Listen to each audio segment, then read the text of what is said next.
of them Patterson at his fastest. Plus, That's I'm your bigger and opinion. harder. My opinion. Your opinion. Who fought him with a bad back and he almost caught up? Oh, that was the excuse. He had a bad back when Yes, I fought it was him. a bad When I back. fought Ernie Terrell, his eye was hurt. When I fought Sonny Liston, he had a bad I'm not talking shoulder. about these other men. I Everybody's don't got know about excuse. the other men. I'm familiar with his condition. Well, if his back was bad, then how come he fought so hard in the last round, throwing punches from every angle? He wasn't throwing punches. He was you catching get the punches. Catching, all of them catch punches, not just That's one right, Patterson. but he caught him in that How fight. come is it we can't get along? What's the trouble? I don't know what the trouble is. I think you're stretching your imagination, that's all. Can you box?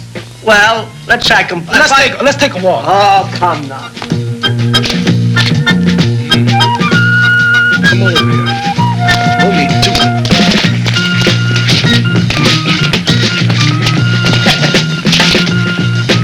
Oh. Did I touch your lip?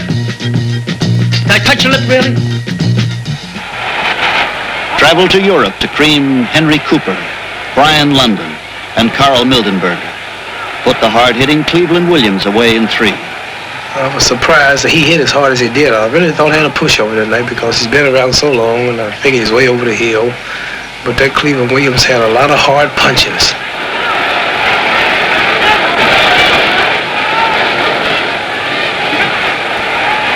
He just caught him with a sharp right.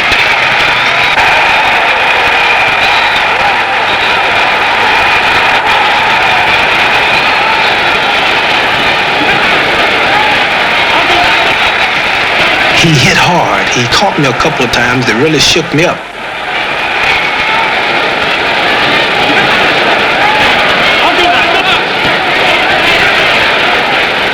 See how big he is? Tall and strong. He just kept coming like that.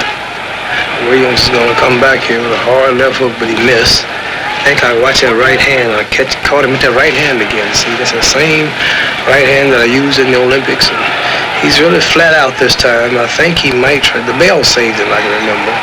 People don't realize that when you're set for the punch, even if not completely set, as punches usually are, you still can hit very hard.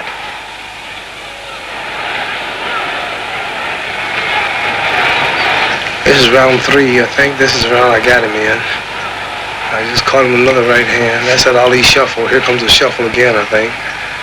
That's that shuffle again that I've perfected. Many people say it's clowning, they say it's joke, it's not sincere. What would you have done, or what would you advise a good fighter to do when I do the shuffle? Now, you must remember, the second I do the shuffle, whatever you have planned, you're going to either forget it or you're going to look at my feet. This was to get me out of positions. It could be used for the aggressive attack or the defensive retreat. Most of all, it was used from the center of the ring on a title fight with Cleveland Williams. It confuses the man for a second, and it'll confuse him if he catches me in the corner. And this is the way it goes. See, like if I'm jumping around the ring, this is my position, and that shuffle is just a flash for just a minute, and in that split second, then lights out. It's all over. Does it work? It's all over. What would you do if you was a fighter? You did what? I did all these shuffles. Well, you just telling me. Why are you getting on guard? Well, listen, I figured you're going to do the shuffle. I done did it. You didn't see it? That's right. So fast I couldn't see. No, seriously, the shuffle is just, I'm bouncing. Don't hit me now, because I'm not in shape. I'm a little out of shape. I'm jumping around. And for a minute, whatever, put your guard up. You're not going to be doing this in the ring. Is that your position? That's right. But that's your position. And we are boxing. And for a minute, I'm doing the shuffle. You're not as dumb as you look. That's right. That's right. He was intoxicated by the idea of being champion. He exulted in his title, loved the crowds, the special pressures, the fanatic attention. Oh, he's so cool. Do you realize what it means to be the best in the world at something? Especially at something so savagely competitive as boxing? To be the best in the world. To rise above the desperate stratagems of the pug on the way up or down.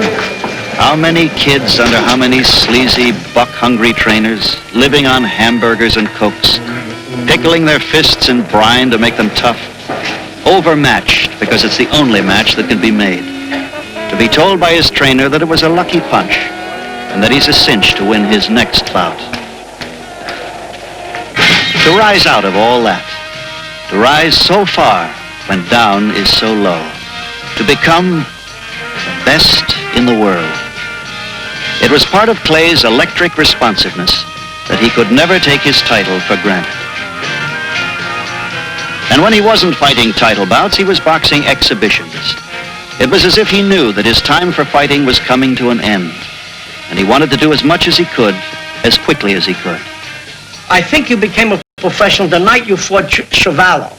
That night, because you deliberately took punishment, you showed you had developed the discipline as well as the character.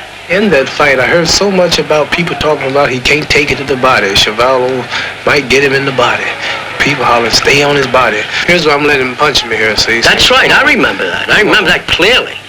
And this is the part that I think intimidated him, though it was a slow process. And finally it seemed to sink in, I can't hurt this fellow and he has no respect and no regard for me.